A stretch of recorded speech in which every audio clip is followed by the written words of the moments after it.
Good evening, everyone. Welcome to our last meeting for the school year of 22-23.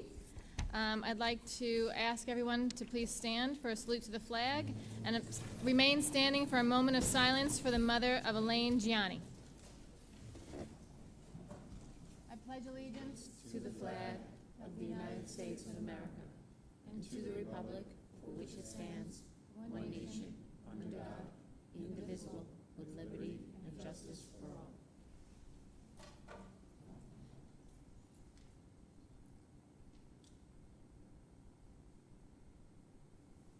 Thank you.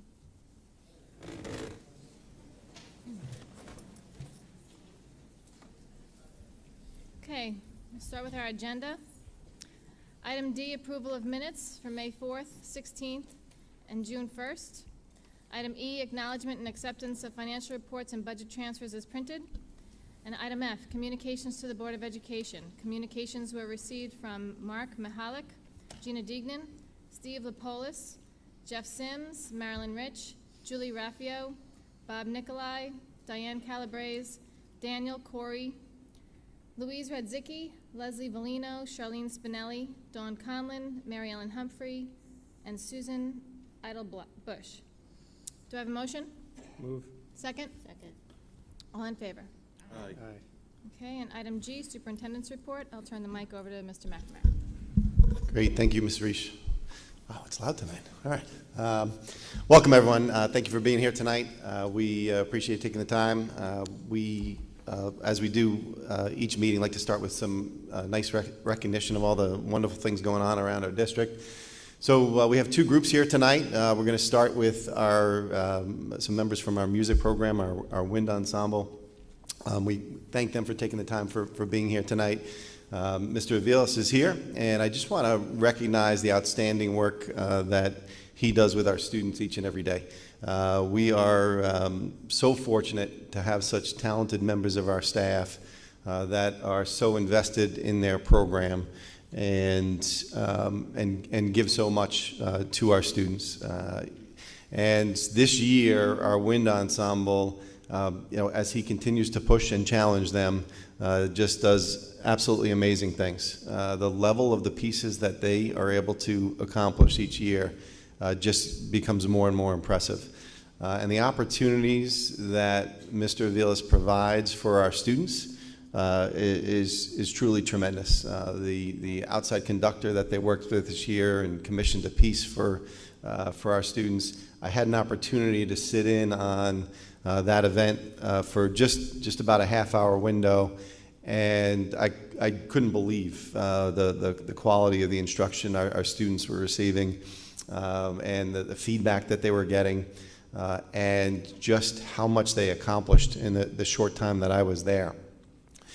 So it's those types of opportunities that Mr. Aviles continues to provide. Anybody that's had an opportunity to attend one of our shows, the quality of our programs is just impressive. I look forward each and every year to our concerts and the work that he does with our students. So that, coupled with the talented students that are sitting here and the hard work that they put into the program, is just an unbelievable recipe for success. So this year at the NYSSMA competition, they received a tremendous honor of gold with distinction, and truly just the highest recognition you can get. And we wanted to take some time tonight, certainly to recognize all of our students, and certainly recognize Mr. Aviles and the great work he does with our kids. So I'm going to invite Mr. Aviles to come on up to introduce our students tonight. And I'd ask our students, when we call your name, if you could just come right up to the stage, come right on stage and just kind of assemble in the center.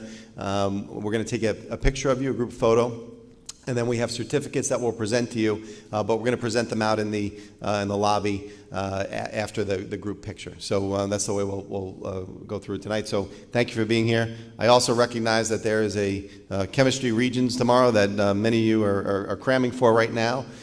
So we're going to do our recognition, do our picture. We'll give you your certificates in the hallway, and then please feel free to continue on with your night to get home to study. So we thank you for taking some time tonight to be here. So I'm going to invite Mr. Aviles up to introduce.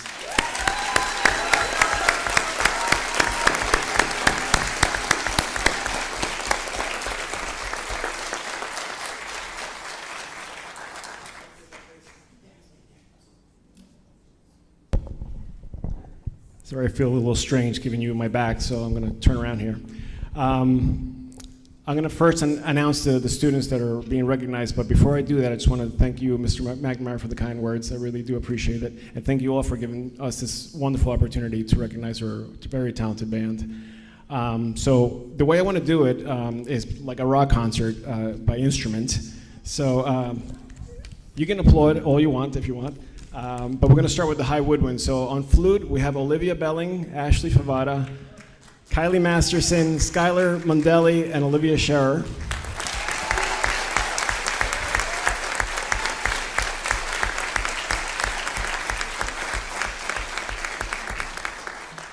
On oboe, the very talented Madison Rodriguez, flying solo.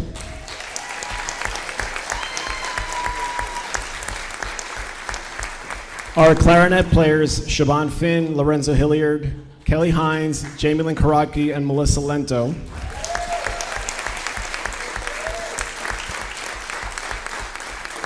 Our bass clarinet player, Anthony Lero.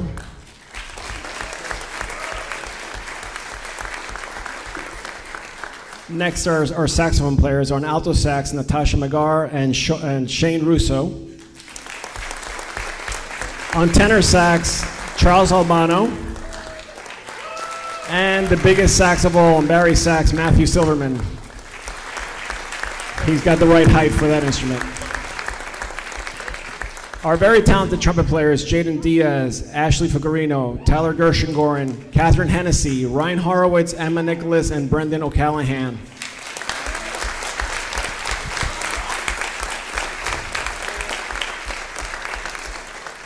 And our horn player, who acts as four, but she does it all by herself, Lauren Rochelle. Next is our low brass section, starting with the trombones. Our trombone players, James Curran, Ryan Ferrara, Emily Karatke, and Aditya Vasrika.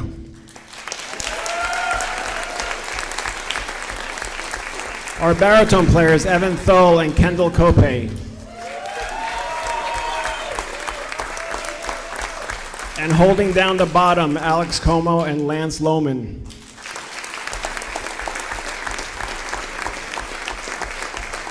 And of course, we would not stay together without our percussion family. Sophia Hilliard, Andrew Pascucci, Matthew Riley, Jacqueline Silverman, and Alex Barr.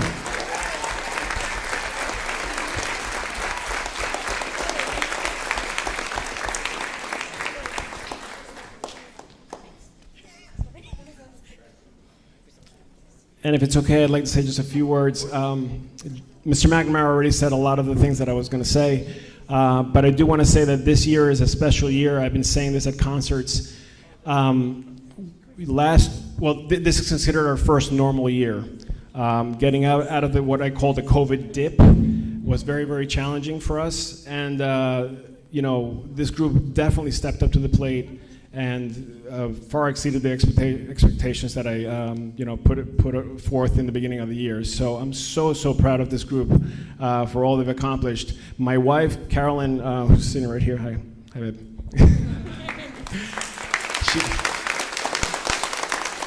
She reminds me every year for 17 years now. She reminds me.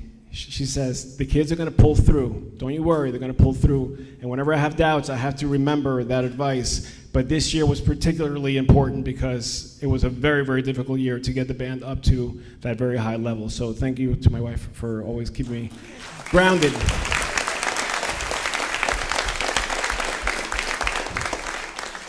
Our season basically, or I should say our year, culminated in what I call a crescendo. Sorry about the cheesy joke, band director joke, but it was a big crescendo at the end, especially with the 3 dates that we had in May. May 17th was when our composer came to share the piece with us that we were going to premiere at the concert.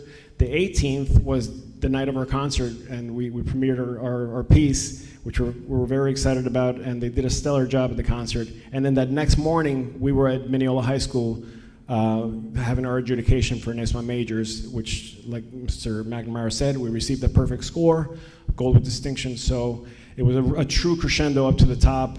And I think after that, they were so full of joy that there was no way we can get them down from there. So another big congratulations to our wind ensemble for this year.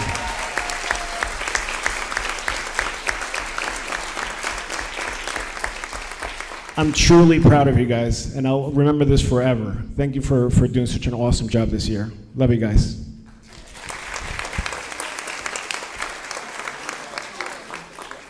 So we'll have do a couple rows and stagger a little bit.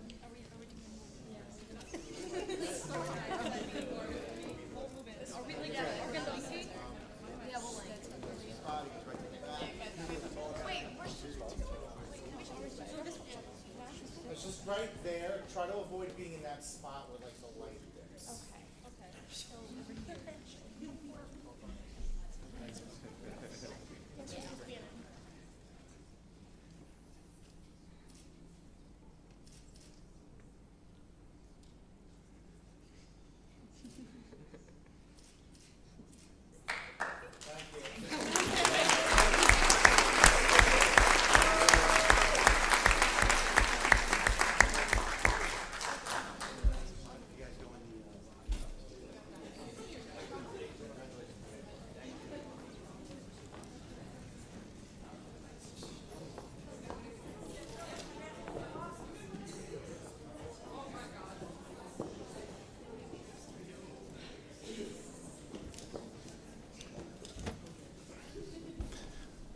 All right, thank you once again to Mr. Aviles and the Wind Ensemble. Fantastic job this year.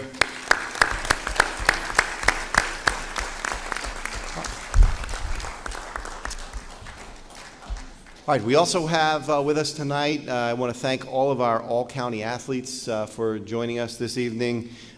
We have had another outstanding year on the athletic fields. I thank Ms. Keene for her leadership of our athletic department, all of our coaches that just do an outstanding job with our student athletes each and every day. We often each year have the opportunity to recognize our all-county teams, and this year are adding our individual all-county athletes to that honor as well. We have a number of student athletes that have achieved at the highest levels, all-county, all-state designations. So we wanted to take a moment to recognize them this evening as we have wrapped up our final season. So we'll be recognizing students from all 3 seasons tonight. We have about 50 athletes that we are recognizing. So I'm going to invite Ms. Keene to come on up to introduce our all-county athletes. And the same thing, I'll ask when your name is called, if you could just assemble on the stage, and we'll do a picture with you as well.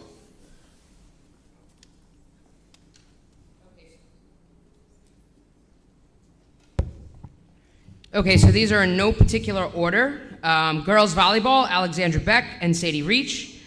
Spring track, Christian McAndrew. Gymnastics, Madison Abrams, Eva Loffman, Kelly Huck, and Shane Adams. Cheerleading, Ava Lombardo and Jessica Balkunis. Boys basketball, Jakai Lester and Ryan Daly. Softball is Emma Priest and Angelina Bendetti. Wrestling is Darren Santucci, Anthony Clem, Joseph Clem, Ryan Arbite, Tommy Bonacera, Jesse Van Orden, Noah Cohen, and Danny Petinato.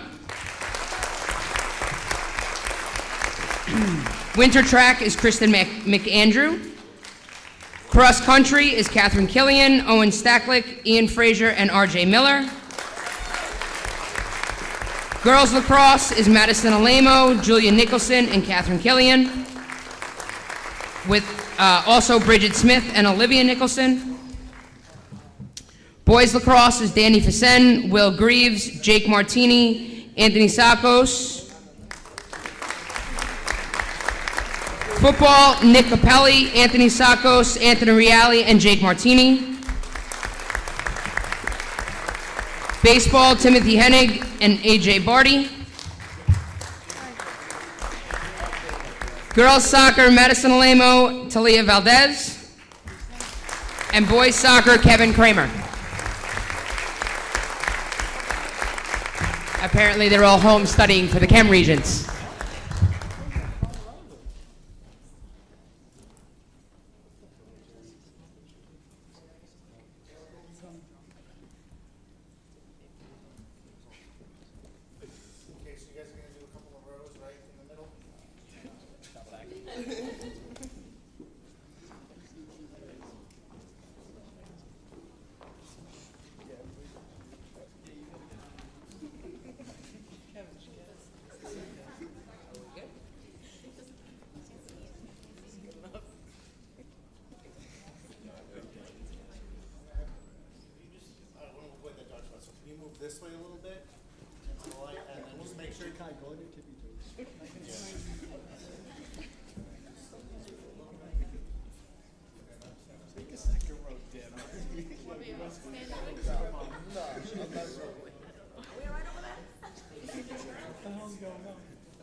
All right, congratulations once again to all of our all-county athletes.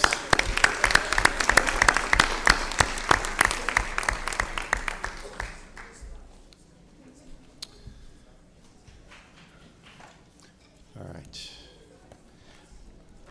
All right, just one other recognition tonight. One of our staff members unfortunately could not be here tonight. Linda Scarano is our transportation supervisor.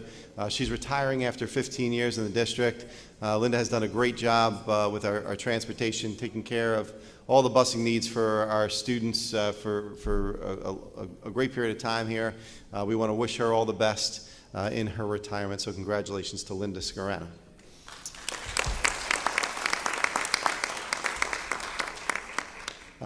Big thank you to the community. This is our first business meeting since our budget vote, so we want to just thank all the members of the community that supported our budget, passed with an overwhelming majority, so thank you, and we look forward to continued great programs for our students for next year.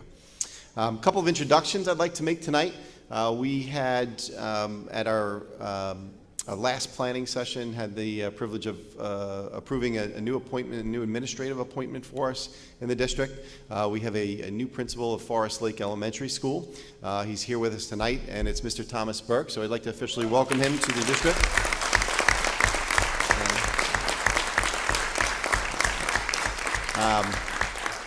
Although I'm welcoming Tom Burke, I'm actually welcoming him back to the district. Tom taught in the Wantagh School District for 11 years, was a teacher at Mandalay and also at the middle school. Did an outstanding job here as a teacher and left to pursue administration. Was right down the road in Seaford for the past 9 years, 2 years as the middle school principal of Seaford Middle School, and for the past 7 at Seaford Harbor Elementary School. Tom is an outstanding educator. He brings a wealth of knowledge back home to Wantagh, and we look forward to all the great things that he's going to do at Forest Lake Elementary School over the next number of years. So congratulations to Tom, and welcome once again.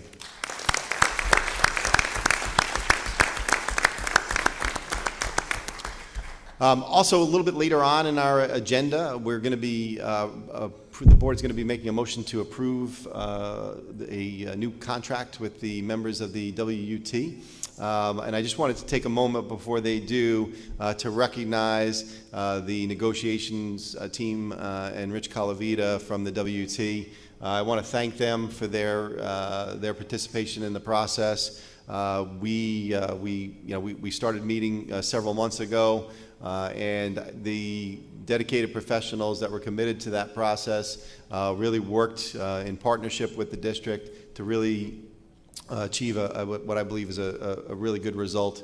And I just want to thank them for their commitment to that and to keeping things moving along with us and really engaging in a nice interactive conversation throughout. So I just wanted to thank them and appreciate the work that Rich and his team did over that time. So thank you, Rich.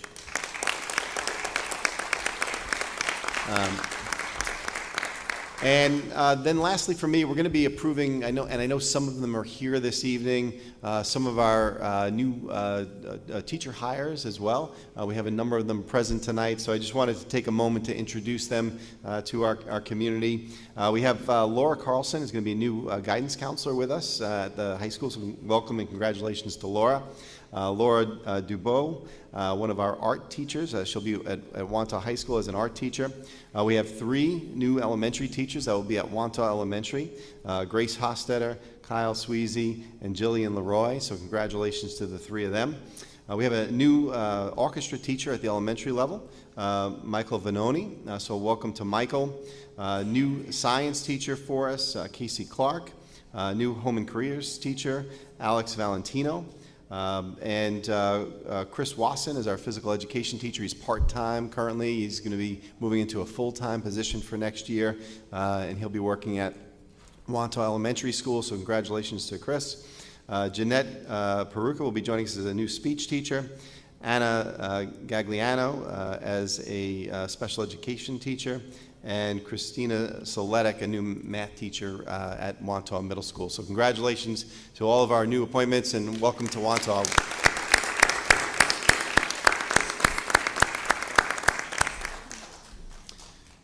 And that ends my report for this evening. I'm going to turn it back over to Mrs. Reich. Thank you, Mr. McNamara. Before we move ahead with our agenda, because we're in the middle of our finals, we're going to ask Nyla if she'd like to do her report now so she can skip out and go study. Thank you. Good evening, everyone. As we wrap up yet another successful school year, many students at the high school were recognized for their outstanding effort inside and outside of the classroom. At the Junior Awards, 20 juniors were rewarded with scholarships and awards from various colleges and universities throughout the country. Similarly, dozens of seniors received awards and scholarships for academics, character, and community service. The business department also announced 19 seniors that have earned a career and technical education endorsement, 15 seniors who earned their entrepreneurship endorsement, and 8 students earning the accounting endorsement. Lastly, valedictorian and salutatorian, Kat Killian and Nora Toscano, were honored at the Nassau County Council of School Superintendents Breakfast, along with other outstanding students throughout the county. This recognition also extends to our athletes. At our 30th Annual Varsity Awards Banquet, the Physical Education and Athletics Department celebrated the accomplishment of 460 student athletes who've had outstanding seasons at the conference, county, state, and national level. Over 40 awards and scholarships were given out to Wantagh's deserving student athletes. Also in the month of May, the physical education leaders held their annual blood drive. It was an amazing event as many students and community members took part in the drive and donated a total of 57 pints of blood. Opening up the month of June, the annual art show was a great success. The art show featured many works from talented artists in grades 6 through 12. Parents and students had the pleasure of walking around the high school gym to admire the effort and creativity of many students in the building. Finally, as we say goodbye to the senior class of 2023, the high school took part in College Shirt Day. Seniors got the opportunity to show off their future school pride by wearing a shirt that was representative of their future college or university. Additionally, on the last day, the seniors had their own barbecue in the courtyard to spend time with some of their teachers and classmates one last time before starting college. Thank you. That's all I have tonight. Thank you very much, Nyla. Thank you. I just want to thank Nyla and Sean for all their work this year in representing the GO so proudly for the past year. So thank you both for your work this year.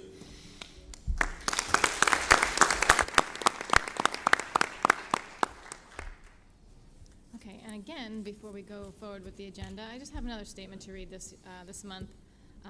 As we are going to be approving a resolution in our agenda regarding the mascot issue that many of you are aware of. As most of you are aware, on Tuesday, April 18th, 2023, the New York State Education Department enacted a new Part 123 of the regulations regarding the prohibition of the use of indigenous names, mascots, and logos by public schools. The regulation took effect on Wednesday, May 3rd, 2023.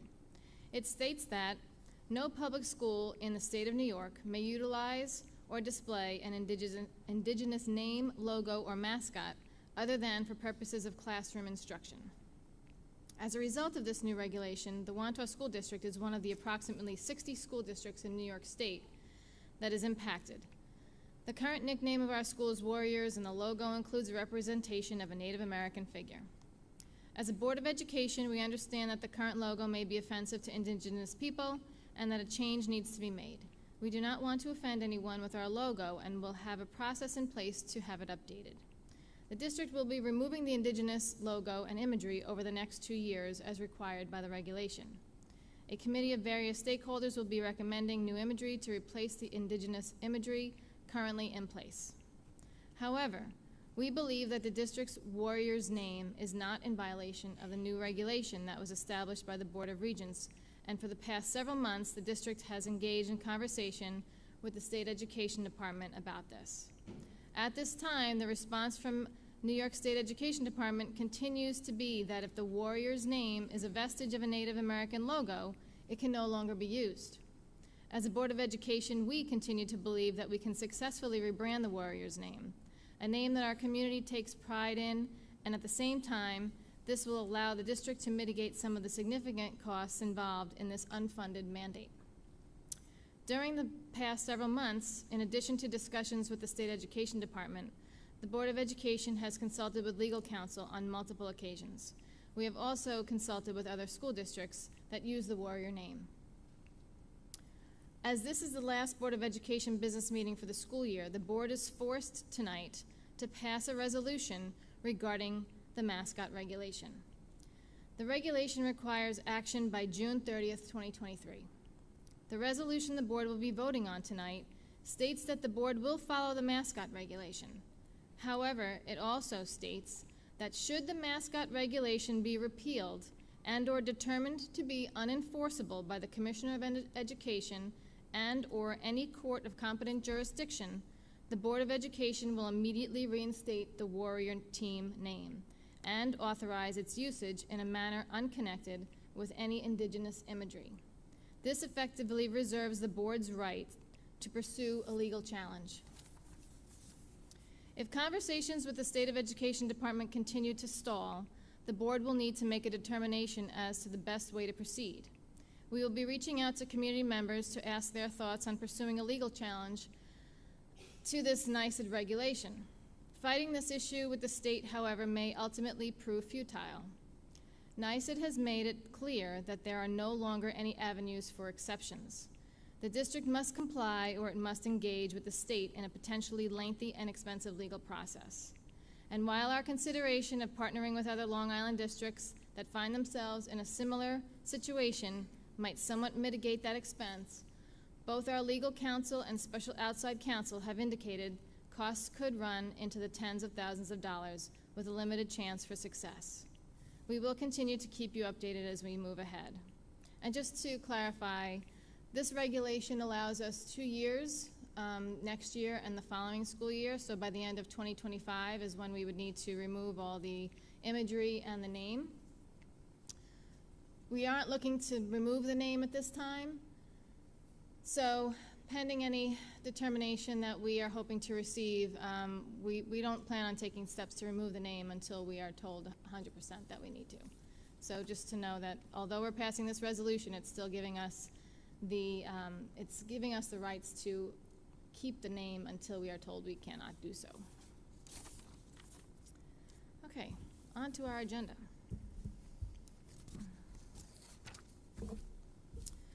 Item H, report of the administration. Item H1, personnel actions, instructional staff. Item H1A, resignation. B, appointment to special assignment. C, probationary teaching appointments. D, appointment to part-time teaching positions. E, annual stipends. And F, appointment to summer personnel.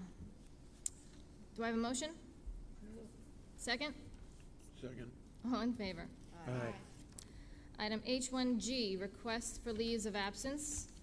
H, rescission of club extracurricular appointments. I, appointment to club extracurricular appointments. J, appointment to coaching assignments. And K, appointment to instructional substitutes. Do I have a motion? Second? Second. All in favor? Aye. Item H, 2, personnel action, civil service. Item H2A, retirement. A letter of resignation for the purpose of retirement has been received from a member of our civil service staff. We wish Linda Scarano health and happiness in her retirement and thank her for her many years of dedicated service. Item H2B, resignations.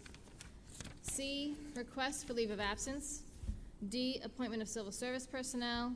And E, appointment of non-instructional substitutes. Do I have a motion? Move. Second? Second. And all in favor? Aye. Item H3, contractual and other authorizations. H3A, funding of reserves for the 22-23 school year. B, Wantagh Seaford Tract Center Courses Spring Program. C, Special Education Service Agreement. D, Health Services Agreement. And E, Related Services Request for Proposal RFPs. Do I have a motion? Move. Second?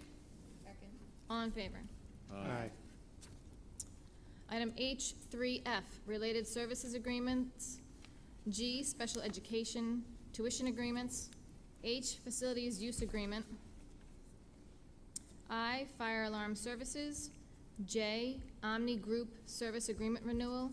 And K, Wantagh Supervisors Association Agreement. Do I have a motion? Move. Second? Second. All in favor? Aye.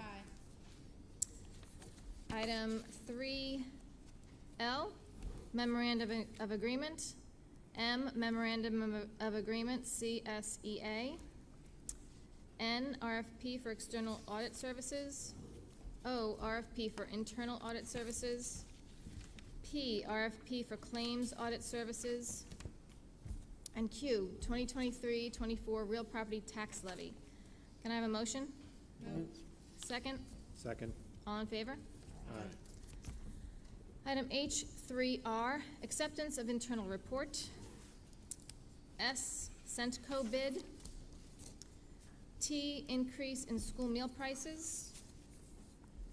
U, Extra Classroom Activity Charter. V, Donations. It's recommended that the Board of Education approve a donation from the New York Life Foundation of 8, it says 8, it says 9, checks totaling $210 to the Wantagh School District. These checks represent donations made by individuals who participate in the matching gifts program of the New York Life Giving Campaign.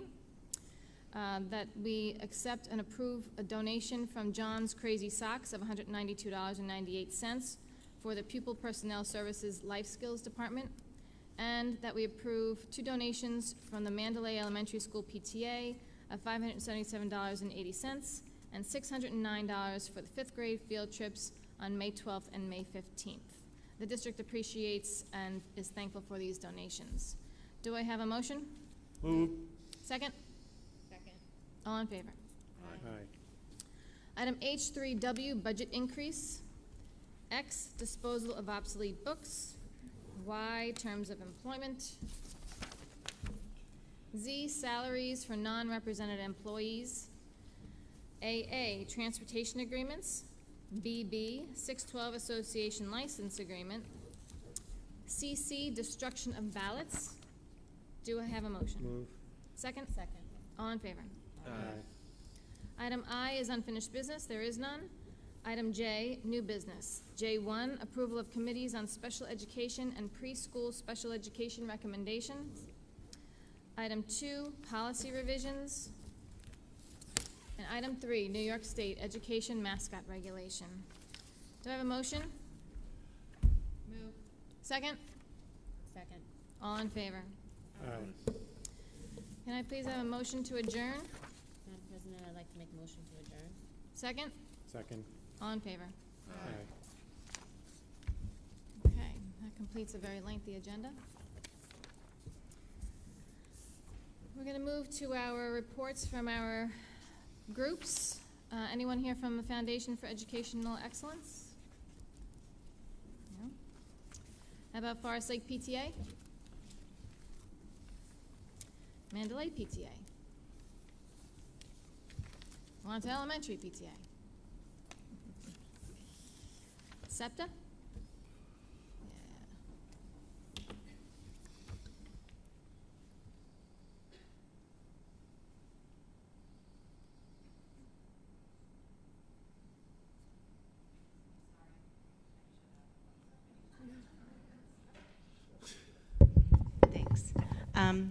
I'll make it quick.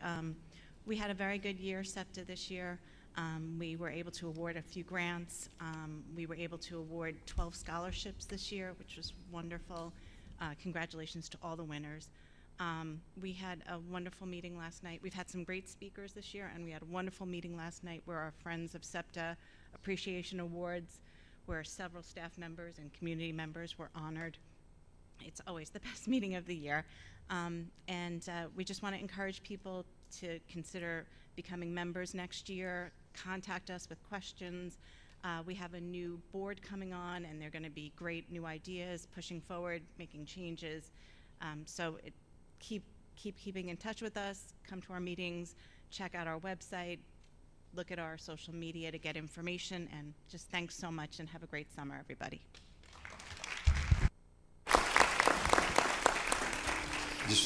I just want to thank SEPTA for the recognition of staff last night. The Friends of SEPTA Awards, always so well done and always so appreciated by our staff. So I appreciate them taking the time to do that for us. So thank you, Deb. Thank you, Debbie. Anyone here from 612 Association? How about PTA Council? Sports Booster Club? Bandwagon? Here she comes.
Thank you, Brandy. And Drama Club? No? Okay. Before we open the mic to the public, I just want to take a quick second to say thank you to everyone. This is my last meeting as president this year. I'll be on the board next year, but not as president. So I just want to take a quick second to say thank you to everyone. It was a pleasure working a little more closely with our administration, our union's board members, and I thank my trustees for all their support throughout the year. Thank you to Elaine and Diane and Carlene and the admin offices, and I appreciate the support from the community as well. So thank you all. Now we will open the mic to the public if anybody has anything they want to address.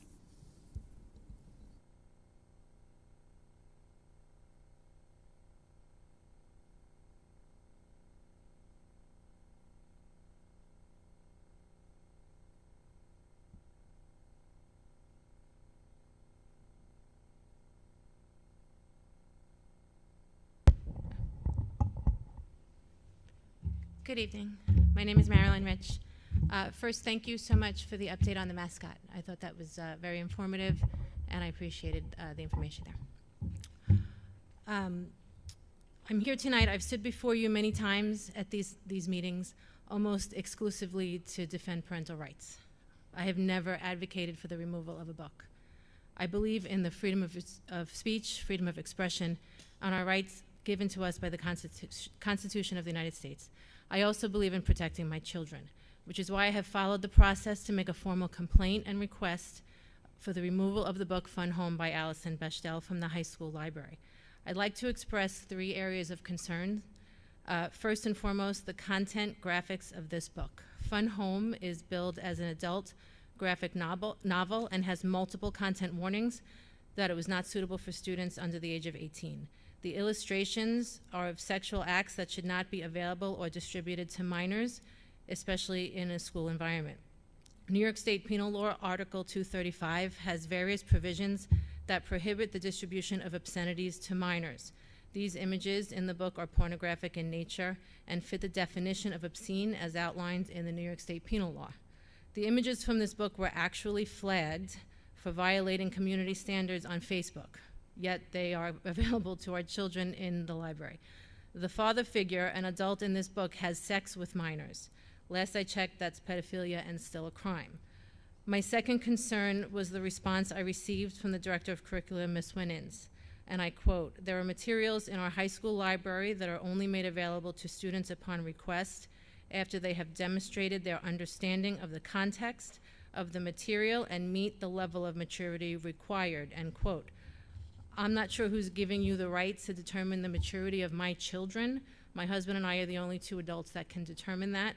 Which faculty members are going to have a conversation with minor children on such adult matters in this book, including oral sex, homosexuality, pedophilia, and suicide? How exactly would that conversation happen, and what appropriate way are you going to ask my son if he's ready and he understands to read about oral sex with accompanying pictures and graphics? These matters are to be discussed at home with parents when parents feel their children are ready, not with faculty members. My last concern on this is the process. I am confused as to how this book made it into the library to begin with. After a long conversation with the Director of Humanities, Ms. Rossley, I learned the book has been here since 2016, and it may have been requested by students due to its popularity at that time. It seems to me the vetting process of books may be too lenient. Who has the final say on a list of books for the school library? I was getting mixed answers on that. Are ratings attached to the book listings when the approval process is occurring? If so, did we ignore the content warnings on this book because they were very clear? Fun Home is an adult graphic novel with graphic nudity, pornographic imagery, dysfunctional characters, and adult references that most kids probably wouldn't even understand. It doesn't belong in a school library. There are numerous books in the current catalog that are adult in nature. I would like an explanation with clarity, the process in place to allow a minor child to read these types of books. Thank you. Thank you, Marilyn.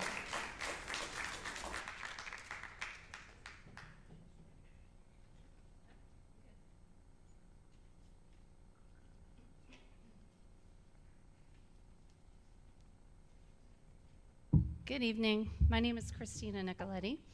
As a parent, I wholeheartedly support any parent's right to protect their child from what they perceive to be threatening or harmful, which begs the question, are books harmful?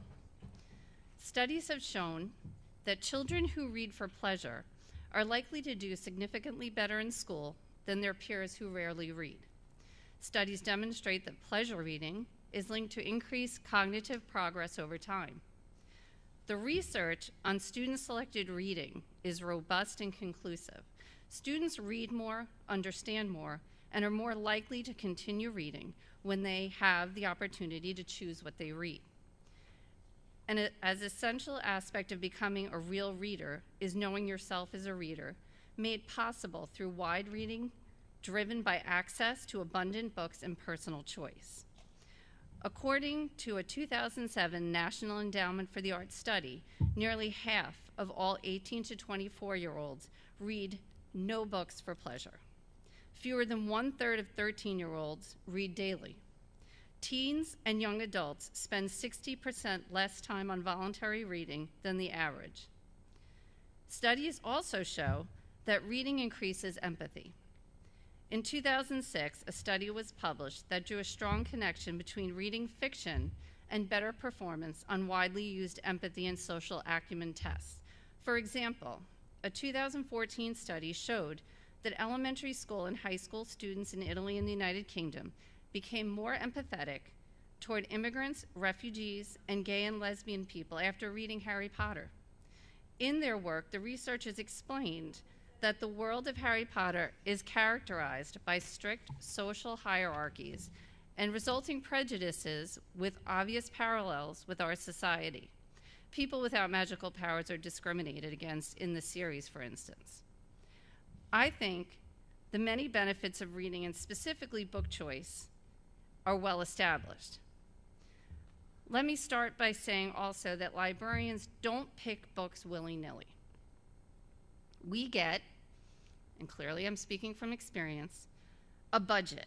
We pore over book reviews, we think of our collections, we consider our patrons. So let's talk about the book in question, Fun Home. A New York Times review called it a pioneering work pushing two genres, comics and memoir, in multiple new directions, and Fun Home quietly succeeds in telling a story not only through well-crafted images, but through words that are equally revealing and well-chosen. For those of you who haven't actually read the book, it tells the story of a young gay woman's relationship with her closeted gay father, who she believes has committed suicide. And I believe the part you're referring to is a song in the musical that won a Tony Award. It's a journey of understanding, humor, and empathy, and quite frankly, a beautiful book. You may disagree. It may not be your cup of tea, and you may not want your kids reading it. So might I suggest you not read it? And tell your kids they're not allowed to read it, which, might I add, is the express lane to having them actually read it. Any Flowers in the Attic fans in the audience? I mean, that was the 80s book that no one was allowed to read, and we all read it. Book banning and removing its access for all students, however, means you are stepping into my role as a parent, a place you have no right to be. Take care of your house, and I'll take care of mine. You clearly fear that your moral code should dictate, and that's a very slippery slope to start. Books all around the country are being banned. Books like Charlotte's Web, because talking animals are demonic. Harry Potter, because of witchcraft. Hop on Pop, because it shows disrespect for parents. So where do we draw the line?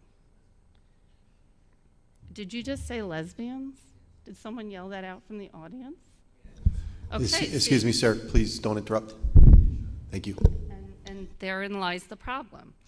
Throughout history, book banners have never been the good guys of the story.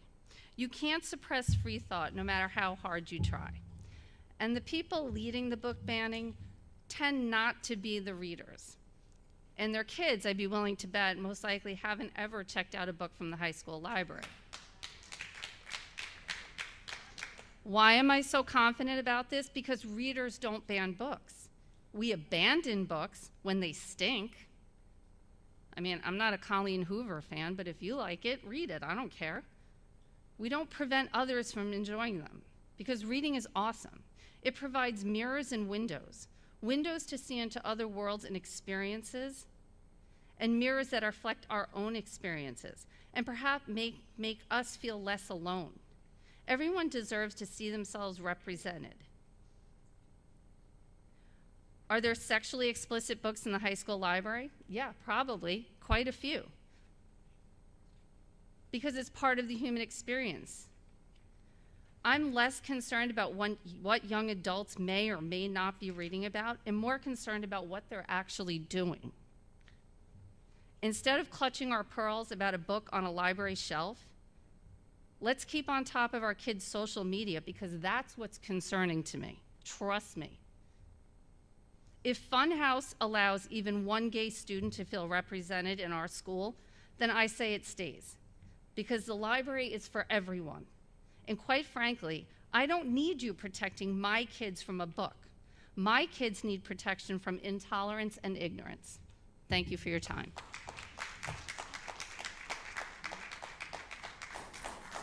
Thank you, Mrs. Nicoletti.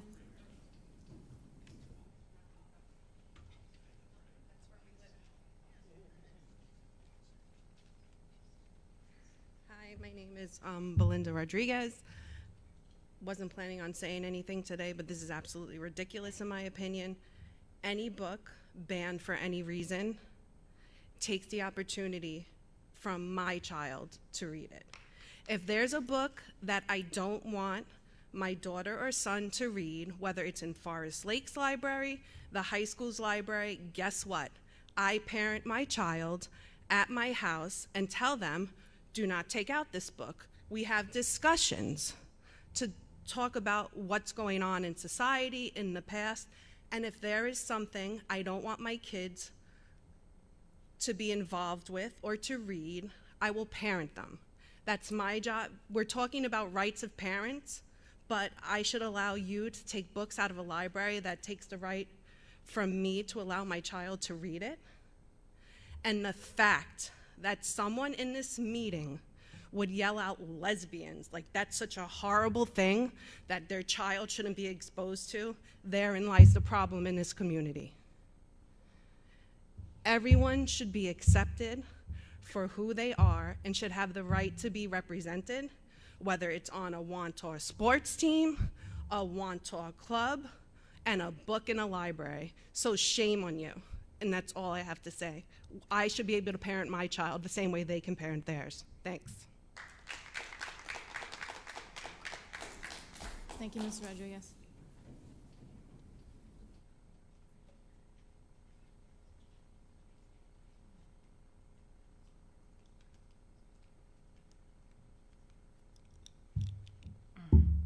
I stand here again to talk about the student IDs that should be worn at all times on the student in the Wantagh School District. I've stood here through the prior years and explained why the children should be wearing IDs, and to the present day, still no IDs. The superintendent and the principal, etc., they all wear their IDs to ID themselves. As an operating room nurse, I must wear my ID. It must be present at all times in order for me to enter and walk through the hospital. I don't understand why this has not been put into action for Wantagh. I had the same issue with my son years ago when he was a student here. Kids from the other schools would come, spend the day in class with their friends. Nobody notices who comes in and out of that revolving door. The principals cannot stand outside in the morning and wave and know everybody who comes into the building. How about when the students leave for lunch? Does anybody recognize anybody that should not be with them now? It took one teacher to say to the student, "You don't belong in my class, please leave." So where did the student go? He probably walked around the halls the remainder of the day, and again, nobody even noticed. Last month, the same incident happened. Somebody was walking the halls and going to class with another friend who attended a different school. The same day, May 19th, I sent an email to the superintendent, to Pappas, and to Gazan on my feelings of the school IDs. It's a poor safety issue here in the Wantagh schools. These children should have their IDs on them at all times. The surrounding school districts must have their IDs on them. If they don't, they get a call home. How about my friend's school district in Babylon? They must have their IDs on them. Their badges are their way of entering. They get scanned in to enter school. They know who is in the school building and who is not, and if they don't have the school ID, they have to pay $5. Wouldn't that be something? On Sunday, June 4, there was an article in the Newsday regarding a few kids who got into the Great Neck School and planned to attack another student. Can you imagine? I thought our children are supposed to be safe at the schools. I am asking the board to have the IDs worn for the 2023 school year. I do not want anything to happen to any child, especially my child who walks these halls. I leave her safety in your hands for 7 hours of the day, and sometimes her safety is compromised. I am asking to implement the IDs for September. Amy Kreisman.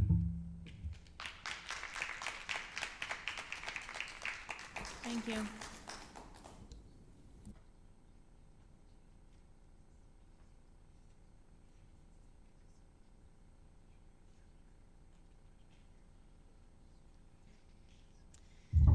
I'm Jean DiBiase.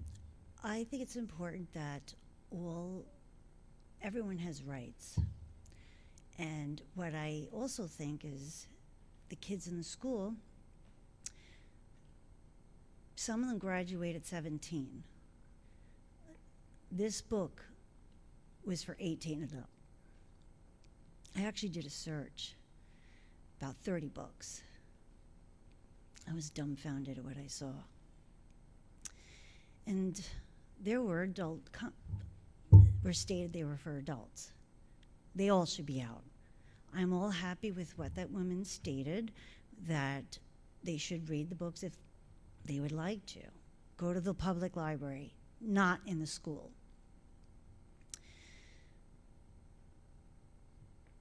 I was going to say something else and I forgot.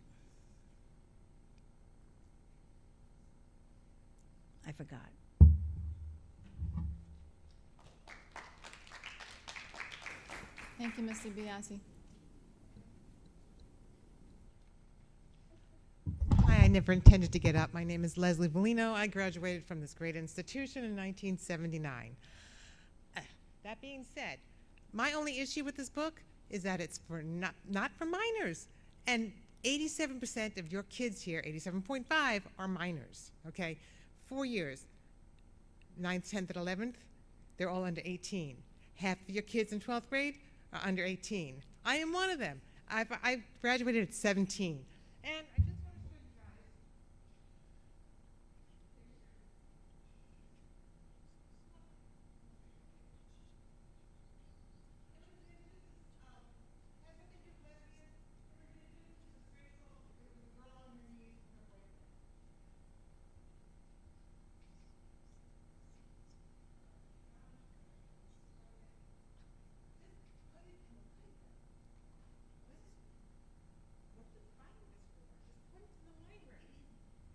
Kids don't need to see it. It is porn.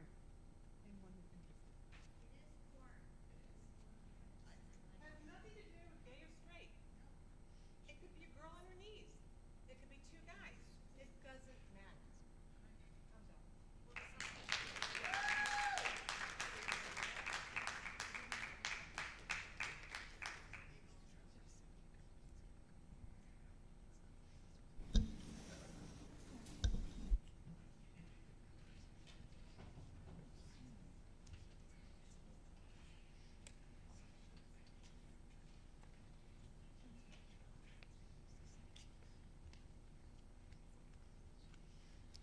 Hi, good evening. I'm Gina Dignan. Before I forget, I just wanted to ask if there was any update on the Roosevelt claim from the basketball games of racism against Wantagh and Lynbrook. So I was just curious to see if there was any kind of update on that. And just to piggyback off of Fun Home, I'm just reading, there's an excerpt here. This book contains alternate sexualities, alternate gender ideologies, profanity, alcohol use, suicide commentary, inflammatory religious commentary, sexual activities, and sexual nudity. It says right under the image of the cover that it's an adult graphic novel. Then there's a content warning here. You are about to access material that may contain content of adult nature, and the word adult is in all caps. These files may include pictures and materials that some viewers may find offensive. If you are under the age of 18, or if such material offends you, or if it is illegal for you to view these materials, please exit now. I just thought that was interesting. There's lots of adult material that wins awards. There's lots of adult material that is made into a play or an album. That doesn't mean we should be allowing our children access to it unfettered. Yes, some of us do actually read books. That doesn't mean they're appropriate for our children to read. Children to read. They're children. We should be protecting them, not giving them access to any filth they feel like looking at. And yes, they will have access to it everywhere else. But why are we in such a battle over protecting our children's innocence? Do they not deserve it? I mean, it seems like it's pretty common sense, but I guess it's not. Have a great summer, everybody.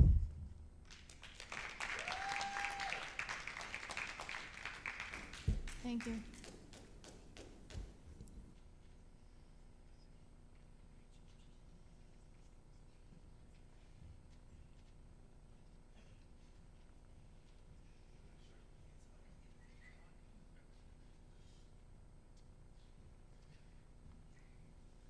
Hey guys, good evening, everybody.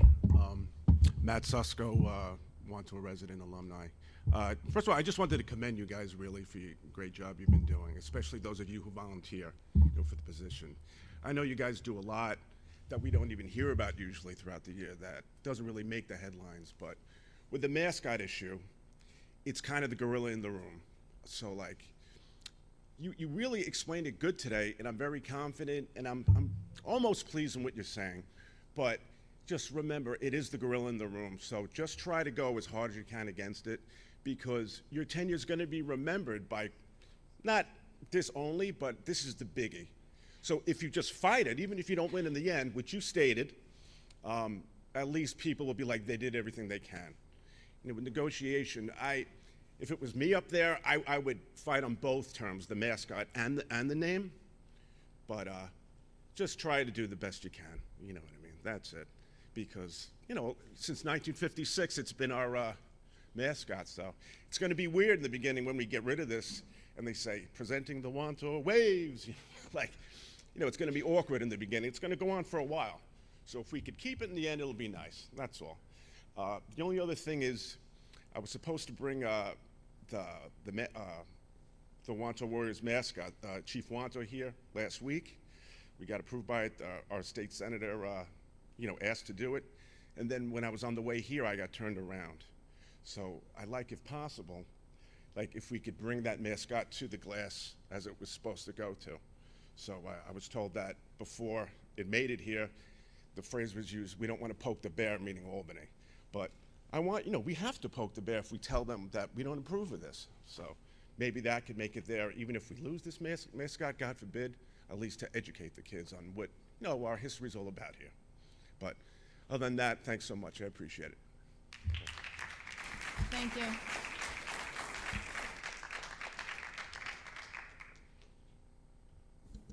Anybody else?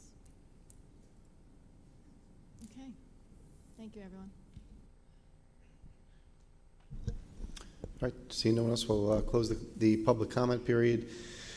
Just to respond to a couple things in the book, the IDs, Mrs. Kreisman, thank you for, I know you've been an advocate for that, and that is in process for for September.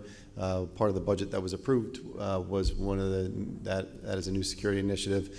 I want to thank Dr. Gazzone and Mr. Chiffo for taking the lead on that to bring the IDs to the secondary level. So that is in the works, so thank you.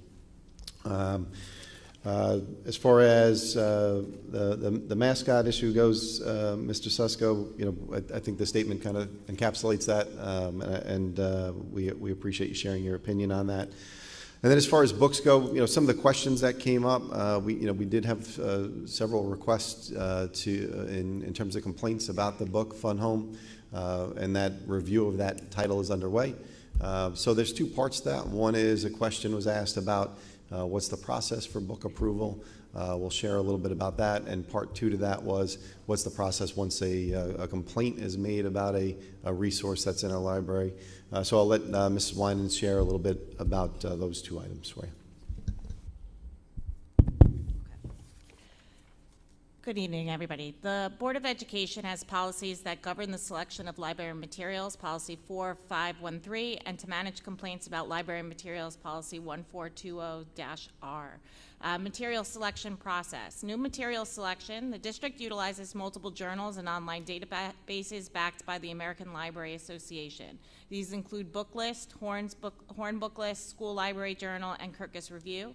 These resources support our media specialist in collection development, diversification of resources, and readers advisory. During the ordering process, Follett and Mackin programs provide additional reviews and readers advisory prior to purchasing.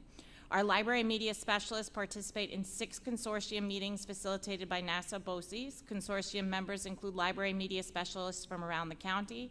Memberships to listserv provide additional up-to-date information regarding existing text, collection development, and readers advisory. Once materials are received, an additional review of the text is completed and library placement is determined. Our library collection is regularly evaluated to ensure it remains relevant and up to date. Our library media specialists assess current materials, collect reader, staff, and community feedback, and identify areas in need of improvement. The high school recently received several formal complaints regarding the book Fun Home by Allison Bichtel. The book entered the library in 2016. The formal review process has been initiated. All complainants have been contacted for further information, and the review committee has been gathered. The committee consists of administrators, teachers, and parent representatives. Once the committee agrees upon the review of the text and placement, this information will be shared with the superintendent of schools. It is important to note that Follett, our checkout program, currently allows all parents to add notifications to our checkout process. Parents can limit access by contacting their library media specialist. All right, thank you, Ms. Winans. And then one question I apologize I didn't address. Mrs. Degnan, you'd asked about the Roosevelt claim. Nothing new to update the community on that. It's in process with Section 8. Once they issue a notice of claim, it also hampers my ability to talk about it further. But I don't have anything new to share at this time. So thank you. Thank you all for attending tonight. Have a great evening. Thank you. Have a great summer.